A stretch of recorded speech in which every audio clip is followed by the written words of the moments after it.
ఒకటో సమూయేలు గ్రంథం 30వ అధ్యాయాన్ని మనం ధ్యానం చేస్తాం. ఇది మనకు తెలిసిందే.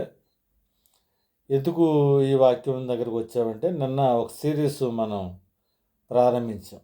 అదేంటంటే, నీ భక్తి నీకు ధైర్యమును పుట్టింపదా, నీ యథార్థ ప్రవర్తన నీ నిరీక్షణకు ఆధారము కాదా అనే మాట మీద మనం కొన్ని మాటలు, కొన్ని సంగతులు మనం ఆలోచన చేస్తున్నాం.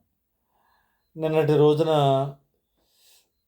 మరియమ్మ గారు అధైర్యపడవలసిన పరిస్థితుల్లో ఎలాగా ధైర్యపడిందో, ఎలా బలపరచబడిందో తెలుసుకున్నాం. తర్వాత పౌలు గారు కూడా కొన్ని విపత్కర పరిస్థితులు తన జీవితంలో కీడు తప్పదు, శ్రమలు తప్పవు అని తెలిసినప్పుడు ఆ శ్రమల ద్వారా ఎలాంటి ఆశీర్వాదం ఉందో తెలుసుకున్నారు. కనుక ఆ ధైర్యం ఎప్పుడు వస్తుందంటే, ఎవరికి వస్తుందంటే, ఎవరైతే నిజంగా భక్తి కలిగి దేవుని మీద ఆధారపడతారో వారికి అలాంటి ధైర్యాన్ని దేవుడు ఇస్తాడు. ఇక్కడ మళ్ళా ధైర్యపడిన పౌలు గొప్పవాడను, లేదు మంచి డెసిషన్స్ తీసుకున్న మరియ గొప్పదని అనుకోకండి. మనం ధైర్యపరచబడాలన్నా మళ్ళీ ఆ ధైర్యం మళ్ళీ దేవుడే ఇవ్వాలి. ఒక మంచి నిర్ణయం తీసుకోవాలన్నా ఆ నిర్ణయం కూడా దేవుడే ఇవ్వాలి. కానీ మనం ఏం చేస్తామంటే, దేవునికి మహిమ రావాల్సిన పరిస్థితులను కూడా మనం అవగాహన చేసుకోకుండా మనుషుల మీదే, ఎందుకంటే సాతాను సాధ్యమైనంత వరకు నీకు ప్రసంగం చేయనిస్తుంది. దేవునికి మహిమ కలగనంత వరకు నువ్వెంత గొప్ప గొప్ప ప్రసంగాలు చేసుకున్నా, నువ్వెంత గొప్ప లాజిక్లు చెప్పుకున్నా, ఎన్నో క్రాస్ రెఫరెన్సెస్ చెప్పుకున్నా దానికి ఏం బాధ లేదు. కానీ ఏదైనా ఒక మాట దేవునికి మహిమకరంగా మాట్లాడితే మాత్రం అది తట్టుకోలేదు. కనుక నిన్నటి ప్రసంగంలో ఒకవేళ మీరు ప్రసంగం అంతా అయిపోయిన తర్వాత మరియమ్మ నిజంగా ఎంత గొప్ప డెసిషన్ తీసుకుందండి, ఎంత గొప్ప ఆవిడండి అని మరియమ్మ గారిని కూర్చి, కానీ పౌలు గారు నిజంగా ఎంత ఓపికమంతుడండి, ఎంత సహనశీలి అండి అని పౌలు గారిని బట్టి మీరు అతిశయపెడితే ప్రభువుకు రావాల్సిన మహిమ దొంగిలించున్న వాళ్ళం అవుతాం. కనుక మరియమ్మ గారికి మంచి ధైర్యాన్ని ఇచ్చింది దేవుడే, పౌలు గారికి మంచి అవగాహన ఇచ్చింది కూడా దేవుడే. సరే, ఇక్కడ ఈరోజు దావీదు గారికి దేవుడు ఎలాంటి ధైర్యాన్ని ఇస్తున్నాడో మనం ఆలోచన చేద్దాం. ఈ పరిస్థితుల్లో చాలా ఎత్తుపల్లాలు ఉంటాయండి. ఒక మానవ సైకాలజీ ఎలా ఉంటుంది, అప్పటికప్పుడే మేము మీ మనుషులే అంటారు, అప్పటికప్పుడే మళ్ళా నిన్నే చంపడానికి వాళ్ళు ప్లాన్ చేస్తూ ఉంటారు. అలాంటి విపత్కర పరిస్థితుల్లో దావీదు దేవుని మీద ఆధారపడి ఎలా బయటపడ్డాడో మనం ధ్యానం చేస్తాం. 1వ సమూయేలు గ్రంథం 30వ అధ్యాయం ప్రారంభం నుండి ఎలా వ్రాయబడి ఉంది. దావీదును అతని జనులను 3వ దినమందు సిక్లకు వచ్చిరి. అంతలో అమాలేకులు దండెత్తి దక్షిణ దేశం మీదను సిక్లకు మీదను పడి కొట్టి దానిని తగులబెట్టి గనులనేమి అల్పులనేమి అందులోనున్న ఆడువారిని అందరినీ చెరపట్టుకుని చంపక వారిని తీసుకుని వెళ్ళిపోయిండిరి. దావీదును అతని జనులను పట్టణమునకు వచ్చి అది కాల్చబడి ఉండుటయు, తమ భార్యలను కుమారులను కుమార్తెలను చెరలోనికి కొనిపోబడి ఉండుటయు చూచి ఇక ఏడ్చుటకు శక్తి లేకపోవునంత బిగ్గరగా ఏడ్చిరి. ఇజ్రాయేలీయురాలైన అహీనోయము, కర్మేలీయుడైన నాబాలు భార్యయగు అబీగైలు అను దావీదు ఇద్దరు భార్యలను చెరలోనికి కొనుపోబడగా చూచి దావీదు మిక్కిరి దుఃఖపడెను. మరియు తమ తమ కుమారులను బట్టి కుమార్తెలను బట్టి జనులందరికీ ప్రాణము విసికినందున రాళ్ళు రువ్వి దావీదును చంపుదము రండని వారు చెప్పుకొనగా దావీదు తన దేవుడైన యెహోవాను బట్టి ధైర్యము తెచ్చుకునను. బాగా ఆలోచించాలి. ఇది అంటే నీ భక్తి నీకు ధైర్యము పుట్టింపదా అంటే ధైర్యం ఏదో భక్తి వల్ల వచ్చేస్తుందని అనుకోకండి. మళ్ళా ఆ ధైర్యం వచ్చినా లేకపోతే వస్తుందని అనుకుంటున్నా పుట్టే ధైర్యం ఏదేదైనా సరే మళ్ళీ అది దేవుని ద్వారానే కలగాలండి. అంతేగాని ఏదో మనంతట మనం ధైర్యపడిపోయాం అని అనుకోకండి. ఒక మనిషి స్వబుద్ధి మీద ఆధారపడితే నాశనం అవుతాడు తప్ప బాగుపడ్డం. స్వబుద్ధి మీద ఆధారపడిన కుమారుడు ఇటు నుంచి వెళ్ళిపోయాడు. కానీ దేవుని బుద్ధి మీద ఆధారపడినప్పుడు పందుల దొడ్డుల నుంచి మళ్ళీ ఇంటికి వచ్చాడు. నీకు బుద్ధిని ఇచ్చాడు, కానీ ఆ బుద్ధి సవ్యంగా వాడకపోతే ఆ బుద్ధి నిన్ను తండ్రి గృహంలోంచి పందుల దొడ్డిలోకి నడిపిస్తుంది. అదే బుద్ధి దేవుడిచ్చిన బుద్ధి అయితే అతనికి బుద్ధి వచ్చినప్పుడు అని ఉంటుంది. లోకాసువార్త 15వ అధ్యాయం నిదానంగా చూసుకోండి. అదేంటి బుద్ధి ఎక్కడి నుంచి వచ్చింది? ఎవరి ద్వారా వచ్చింది? పందుల దొడ్లో ఎవరైనా ప్రసంగం చేశాడా? ఎవరు ప్రసంగం చేయలేదు. పోనీ ధర్మశాస్త్రాన్ని ఏమైనా చదివాడా? లేదు కదా. అలాంటప్పుడు బుద్ధి ఎక్కడి నుంచి వచ్చిందంటే ఒకరికి ఆత్మ ద్వారానే విశ్వాసమును, ఒకరికి ఆత్మ ద్వారానే బుద్ధివాక్యమును రావాలి. అంటే పరిశుద్ధాత్మ దేవుని ద్వారానే బుద్ధివాక్యం రావాలి. కనుక ఎక్కడైనా ఒక విమోచన కార్యం, ఎక్కడైనా దేవుడు వారికి వచ్చిన ప్రమాదం నుంచి విడిపించటం కానీ వాళ్ళకి మంచి చేశాడు అని అంటే అది దేవుని కార్యం. అది ఏదో కేవలం నరులు తెలివితేటల వల్ల వీళ్ళ లాజిక్స్ వల్ల సంపాదించేశారు అని అనుకోకండి. వీళ్ళు ఏదైనా సంపాదించుకోగలిగితే అనర్థాలు ఒకటే సాధ్యం అవుతాయండి మన వల్ల. సరే, ఇక్కడ ప్రారంభం నుండి చదువుతూ కొన్ని మాటలు మీకు ఎక్స్ప్లెయిన్ చేస్తున్నాను, జాగ్రత్తగా ఆలోచించండి. దావీదును అతని జనులను 3వ దినమందు సిక్లకునకు వచ్చిరి. అంటే ఎక్కడికో వెళ్ళారు. దావీదును పురుషులు ప్రత్యేకించి ఒక దండుగా తిరుగుతున్నారు, ఎక్కడికో వెళ్ళారు. వెళ్ళి 3వ దినాన్ని వచ్చారు. ఆ పైన ఉంటుందిలేండి, తర్వాత నిదానంగా చదువుకోండి ఎక్కడికి వెళ్ళారు ఏంటి అనేది.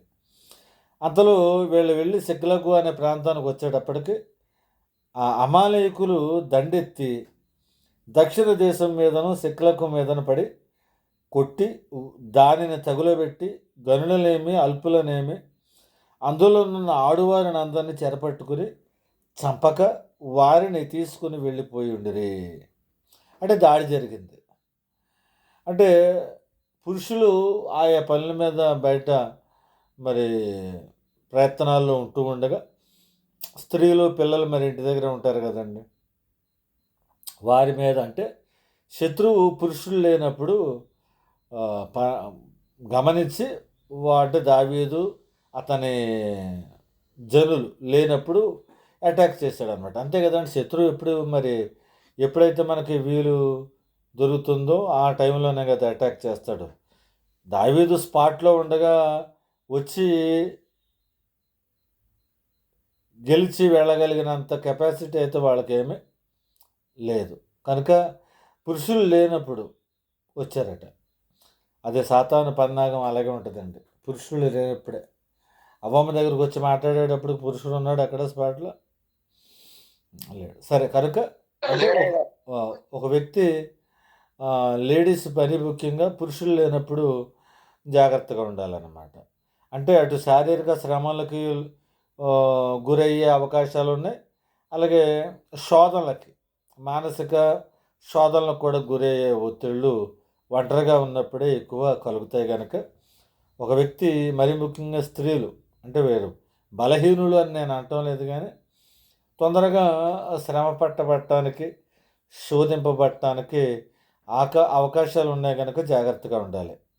సరే, వచ్చేటప్పటికి మొత్తం స్త్రీలని పిల్లల్ని అందరూ తీసుకుపోయారట. 3వ వచనంలో దావీదును అతని జనులను పట్టణమునకు వచ్చి అది కాల్చబడి ఉండుటయు తమ భార్యలను కుమారులను కుమార్తెలను చెరలోనికి కొనుపోబడి ఉండుటయు చూచి ఇక ఏడ్చుటకు శక్తి లేకపోవనంతగా బిగ్గరగా ఏడ్చిరి. ఏమంటే మగవాళ్ళు ఏడుస్తారా? మగవాళ్ళు ఏడవటం ఎప్పుడైనా చూస్తారండి మీరు? ఏడుస్తారన్నా. అంటే పట్టలేనంత దుఃఖం వచ్చినప్పుడు ఎవరైనా ఏడుస్తారన్నా. పైగా వాళ్ళు ఏడవటానికి ఏంటంటే ఆడవాళ్ళు లేరు కదా, మరి ఆడవాళ్ళు ఉంటే కొంచెం బిల్డప్కి ఏడవకుండా ఉందరు.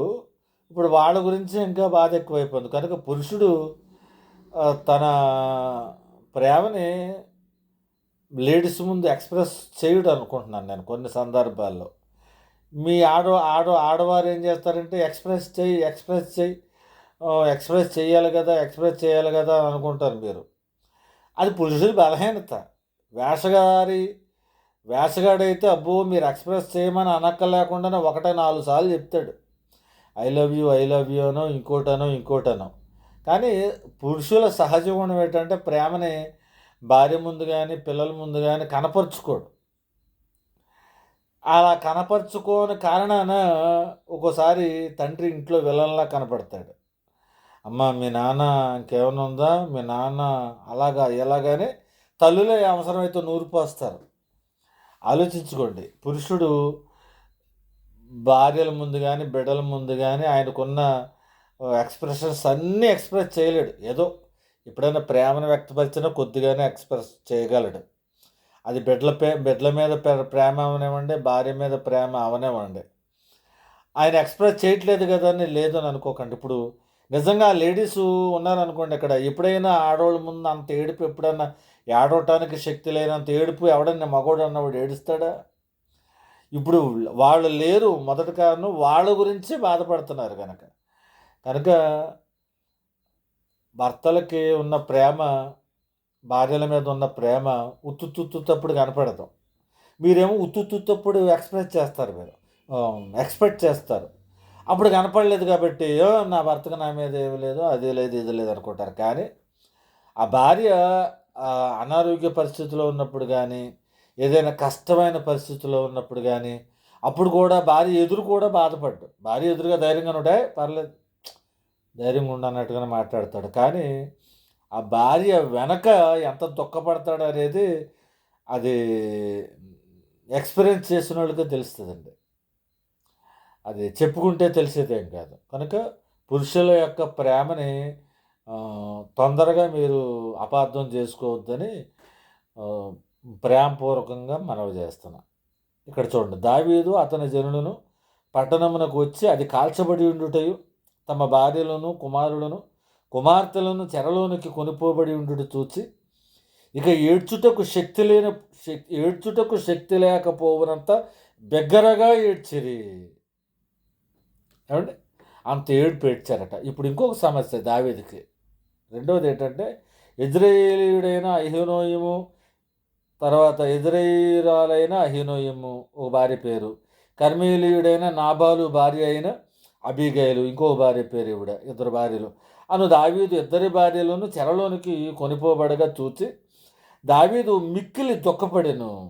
మరియు తమ తమ కుమారులను బట్టియు, కుమార్తెలను బట్టియు జనులందరికీ ప్రాణం విసికినందున బాగా ఆలోచించండి. ఇప్పుడు దావీదు భార్యలు అక్కడ ఉండిపోయి మిగిలినోళ్ళు భార్యలు, పిల్లలు పోయారంటే విసిగిపోవచ్చు, లేకపోతే బాధపడొచ్చు. నష్టంతో అందరికీ వచ్చింది కదా నష్టం. దావీదు భార్యలు కూడా తీసుకుపోబడ్డారు కదా! నష్టం అందరికి వచ్చినప్పుడు ఈ ప్రజలు ఏం చేస్తున్నారో చూడండి. జనులందరి ప్రాణము విసికినందున రాళ్ళు రువ్వి దావీదును చంపుదము రండని వారు చెప్పుకొనగా. దావీదు ఏం చేశాడు? దావీదు ఏమన్నా మిమ్మల్ని రండి నేను లీడర్‌గా ఉంటాను, నేను పరిపాలిస్తాను, నేను కాపాడుతానని నేనేమన్నా ప్రామిస్ చేసి తీసుకొచ్చాడా? ఇది ప్రజల సైకాలజీ ఎలా ఉంటుందో మీరు ఆలోచించండి. నీ దగ్గర సదుపాయాలన్నీ బాగున్నాయి, మంచి డబ్బు ఉంది, నీ వల్ల మాకు ఏదైనా కలుగుతుందని అనుకున్నప్పుడు ప్రజలు ఏం చేస్తారంటే, నువ్వు నాయకుడిగా ఉండు, నువ్వు ఎంపీటీసీగా నిలబడిపో, లేదా ఎమ్మెల్యేగా నిలబడు, ప్రెసిడెంట్గా నిలబడిపో, నువ్వే మాకు నాయకుడిగా ఉండాలని ఎగదోస్తారండి. ఆ నాయకుడిగా ఉండమన్నప్పుడు ఎన్ని భారీ డైలాగులు వేస్తారో తెలుసా? ఒకసారి చూడండి. ఇదే ఇప్పుడు రాళ్ళు తీసి కొట్టడానికి రాళ్ళు తీశారు కదా, వీళ్ళు అసలు దావీదు ప్రమేయం లేకుండానే వీళ్ళంతటా వీళ్ళే వచ్చారండి. చూడండి 22వ అధ్యాయం, ఇదే సమూయేలు గ్రంథం 22వ అధ్యాయం మొదటి 2 వచనాల్లో దావీదు అక్కడ నుండి బయలుదేరి, 1 సమూయేలు గ్రంథం 22వ అధ్యాయం మొదటి 2 వచనాలు. దావీదు అక్కడ నుండి బయలుదేరి అదుల్లాము గుహలోనికి తప్పించుకుని పోగా, అతని సహోదరులను, అతని ఇంటివారు అందరూ ఆ సంగతి విని అతని యొద్దకు వచ్చిరి. వీళ్ళు వచ్చారు. ఈయనేం రమ్మని అనలే. ఈయనేం భరోసా ఇచ్చి నేను కాపాడుకుంటాను, నన్ను లీడర్గా ఎన్నుకోండి, నన్ను మీ నాయకుడిగా చేసుకోండి, నేను మీకు నష్టం రాకుండా చూస్తాను, శత్రువు ఎవడో రాకుండా చూస్తానని ఏం ప్రామిస్ చేయలేదు. అలాంటప్పుడు వీళ్ళంతటా వీళ్ళే దావీదు దగ్గరికి వెళ్ళి నువ్వు మాకు నాయకుడిగా ఉండని వీళ్ళ కోరుకుని మళ్ళీ వీళ్ళే రాళ్ళు తీసి కొడుతున్నారంటే ఇస్రాయేల్ చూసారు ఎలాంటి వాళ్ళు.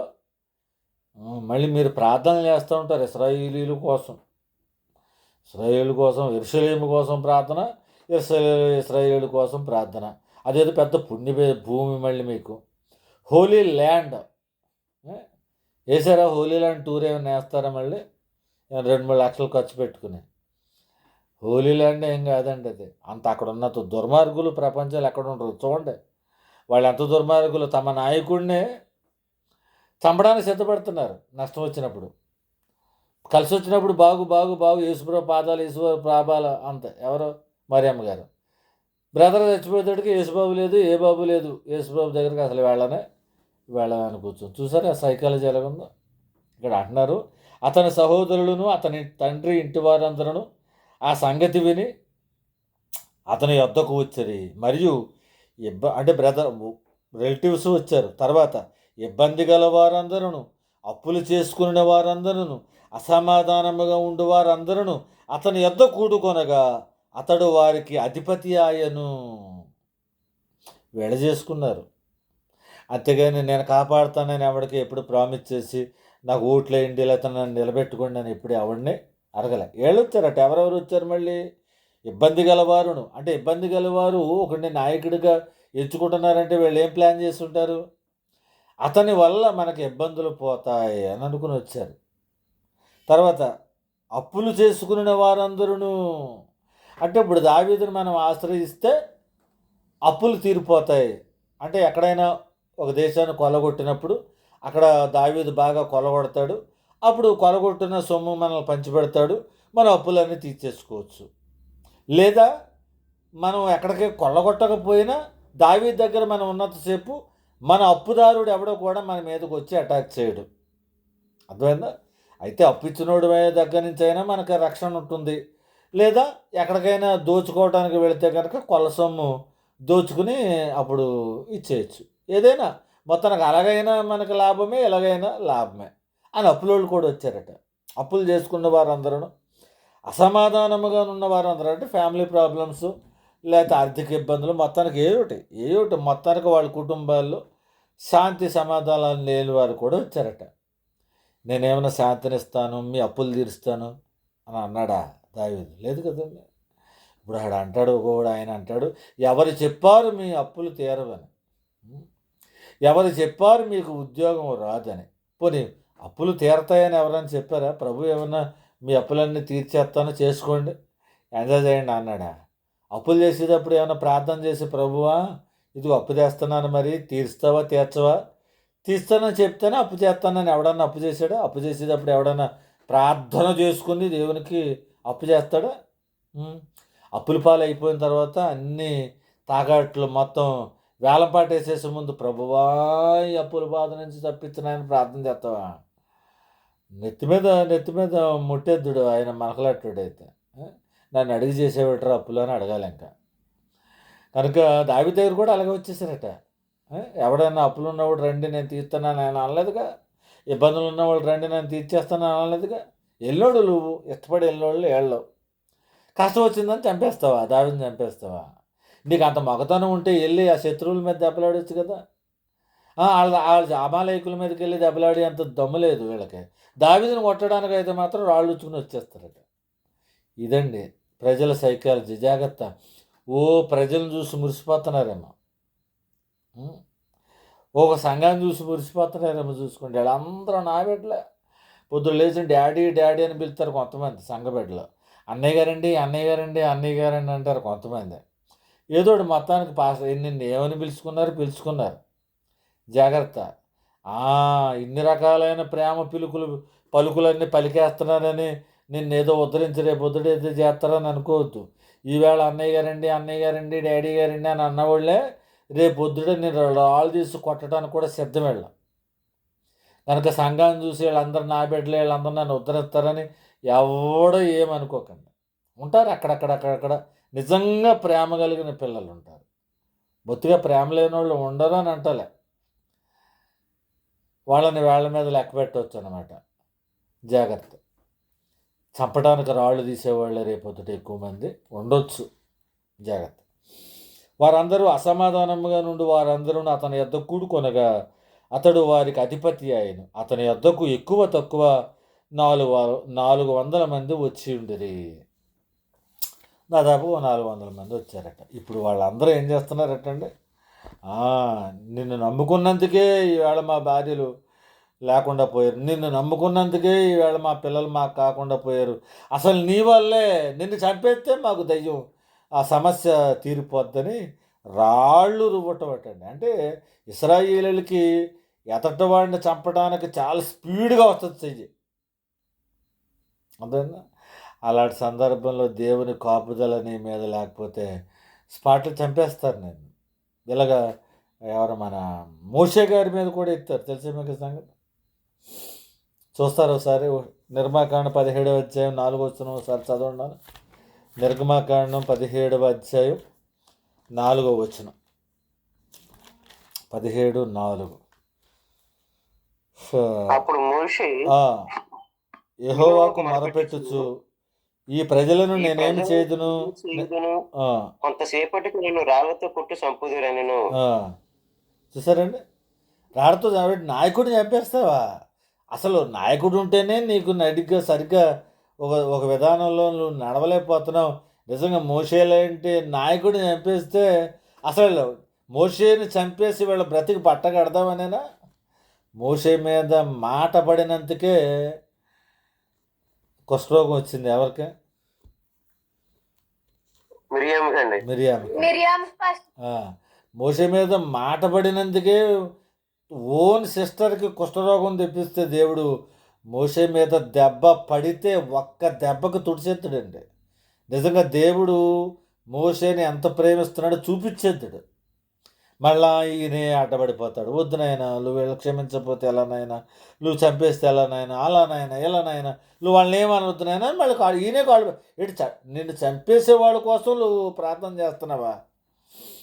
ఆలోచించండి. అప్పుడు వేళల్లో ఒక దావీదులో యేసుప్రభు తత్వం కనపడుతుంది, ఒక మోషేలో కూడా యేసుప్రభు తత్వంలో కనపడుతుంది. ఇంకో మాట చెప్పంటారా, యేసుప్రభుని కూడా రాళ్ళు తీసుకుని కొట్టేయటం చూసారండి.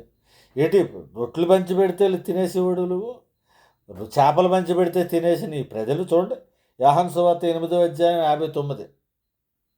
8వ అధ్యాయం 59వ వచనంలో యేసుప్రభును కూడా రాళ్ళతో కొట్టి చంపేయటానికి తీశారటండి. చూడండి, కాబట్టి వారు ఆయన మీద రుబుటకు రాళ్ళు ఎత్తిరి, కానీ యేసు దాగి దేవాలయంలో నుండి బయటికి వెళ్ళిపోయాను. దాక్కోవలసి వచ్చిందా? పారిపోవలసి వచ్చిందా? యేసుప్రభు అంతటోడు పారిపోయాడా? పారిపోకుండా అక్కడ నిలబడితే యేసుప్రభుని వీళ్ళు ఏం చేయగలరా? ఒకవేళ నిజంగానే యేసుప్రభుని ఏదన్నా చిన్న దెబ్బలు కొట్టారనుకోండి, అసలు వీళ్ళు ఎవడని బతుకుతాడండి నేల మీద? తండ్రైన దేవుడు ఒక్క దెబ్బకు తుడిచాడండి. కనుక ప్రజల సైకాలజీ చూసుకోండి. అంటే దేవుణ్ణి కూడా వీళ్ళు కొట్టడానికి సిద్ధం. ప్రజలు అలాంటి వాళ్ళు అంటే, నువ్వు పాస్టర్లు, లేదా నువ్వు బ్రదరు, లేదా ఏదో రిలేటివ్, నిన్ను అంటం పెద్ద లెక్కేం కాదు. అసలు దేవుణ్ణే రాళ్ళు తీసి కొట్టే సైకాలజీ మనిషిది అయినప్పుడు నిన్ను మాట్లాడటంలో పెద్ద గొప్పే ఉంది. దావీదును కొట్టడానికి రాళ్ళు ఎత్తటంలో గొప్పే ఉంది. మోషేని కొట్టడానికి రాళ్ళు ఎత్తటంలో పెద్ద గొప్పే ఉంది. దేవుణ్ణే చంపడానికి సిద్ధపడే జనాంగం. అర్థమైందా? కనుక జనంతో చాలా జాగ్రత్తగా ఉండండి. ముందు జనం, ఆ తర్వాతే మనం. ఇలా లేనిపోని భారీ డైలాగులు ఏం పట్టకండి. తర్వాత చెత్త అయిపోతారు, ఏముండదు. ఎంతవరకు ప్రేమించాలో ప్రేమించండి. జనం మీద మీరేమీ బాధ ఏం పెట్టుకోవద్దు. సాధ్యమైనంత వరకు స్వచ్ఛందంగా ప్రేమించండి. కానీ ఎవడి మీద నమ్మకాలు ఏమీ పెట్టుకోకండి. ఎప్పుడు రాయి తీసి కొడతాడో నీకు తెలియదు. అప్పుడు ఎప్పుడైతే రాళ్ళు రుబ్బి, చూడండి ఇక్కడికి వచ్చేసేయండి. 1వ సమూయేలు గ్రంథం, సమయం అయిపోతుంది. 1వ సమూయేలు గ్రంథం 30వ అధ్యాయం 6వ వచనం చివరిలో, రాళ్ళు రువ్వి దావీదును చంపుదాము రండని వారు చెప్పుకొనగా దావీదు తన దేవుడైన యెహోవాను బట్టి ధైర్యము తెచ్చుకున్నాను. కనుక నీ భక్తి నీకు ధైర్యము పుట్టింపదా అంటే పుట్టిస్తుంది. ఎవరి ద్వారా నీకు ధైర్యం కలగాలంటే దేవుని ద్వారానే నీకు ధైర్యం కలగాలి. ఇప్పుడు నీ ధైర్యం ఎవరు? నీకున్న డబ్బా, నీకున్న బ్యాంక్ బ్యాలెన్సా, నీకున్న వాహనాల, నీకున్న విద్య, నీకున్న ఉద్యోగమా? ఏది ఈవేళ నీకు దేనివల్ల నీకు ధైర్యం? ఒకడు అంటాడు, నేను 10 మంది బిడ్డలు ఉన్నారండి నాకేంటండి, నేను ఏదన్నా చిన్న అనారోగ్యం వస్తే చాలు నా బిడ్డలందరూ వాలిపోతారా? నిజమా? నిజంగా నీ బిడ్డలందరూ అంత బాగా వాలిపోతారు? ఏది ఎవడికేమి ఇస్తున్నావో రాసేసి వీలునామా రాసేసి ఎవరిదాడికి పార్టీషన్ చేసి పెట్టేసి ఎవడి కాగితాలు వాడికి ఇచ్చేసి ఆ ఈగల ఎలాగనేటప్పుడు వాడటం ఏంటో చూద్ది కానీ. జాగ్రత్తమ్మ, మీరు బ్రతికుండగా మీ పిల్లలకి ఎవరికి లేనిపోని ఎదవ సెంటిమెంట్లకి వెళ్ళి పార్టీషన్లు చేసి రాసేయటాలు, ఇదిగో కొడుక నీకు రాసేస్తున్నాను, బతికుండగానే నీకు ఇచ్చేస్తున్నాను, అమ్మ బతికుండగానే నీకు ఇచ్చేస్తున్నాను అని లేనిపోని డైలాగులు అనేవి వేయకండి. మీ చావు మీ గొయ్యి మీరే తవ్వుకుంటారు.